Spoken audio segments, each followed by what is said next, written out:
இடம் வாங்கி இது பண்ணும்போது எல்லாத்துக்கும் ஒரு கனவா இருக்கும். பட் இந்த கோபி ஏரியால ஒரு சொந்த இடம் வாங்கணும்னு சொல்லிட்டு பார்த்துட்டு இருக்கோம். நீங்க ஃபர்ஸ்ட் நான் ஆன்லைன்ல சர்ச் பண்ணேன், யாரையும் ஒரு புரோக்கர் மூலியமா ரீச் அவுட்.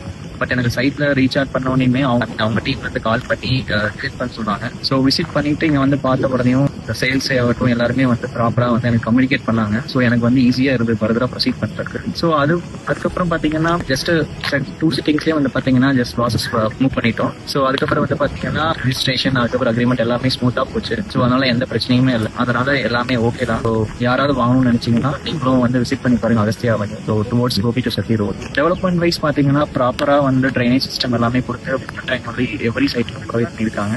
ஸோ அது வந்து ரொம்ப பெனிஃபிட்டா இருந்தது. ரோட் ஆக்சஸ்மே பாத்தீங்கன்னா மெயின் ரோட் ஜஸ்ட் ஒரு 1 கிலோமீட்டருக்குள்ளேயே வந்து நீங்க பிளாட்ஃபுல்ல வந்துடலாம். ஸோ அதுவும் கொஞ்சம் ஈஸியா இருந்துச்சு. ஸோ அதுக்கப்புறம் டெவலப்மெண்ட் பாத்தீங்கன்னா சைட் வாங்கிட்டே இருக்காங்க. ஆல்மோஸ்ட் வந்து 50% மேல எல்லாமே சேல் அவுட் ஆயிடுச்சு. அதுக்கப்புறம் வேற யாராவது நீங்க வந்து விசிட் பண்ணி பார்க்கணும்னா விசிட் பண்ணி பாருங்க.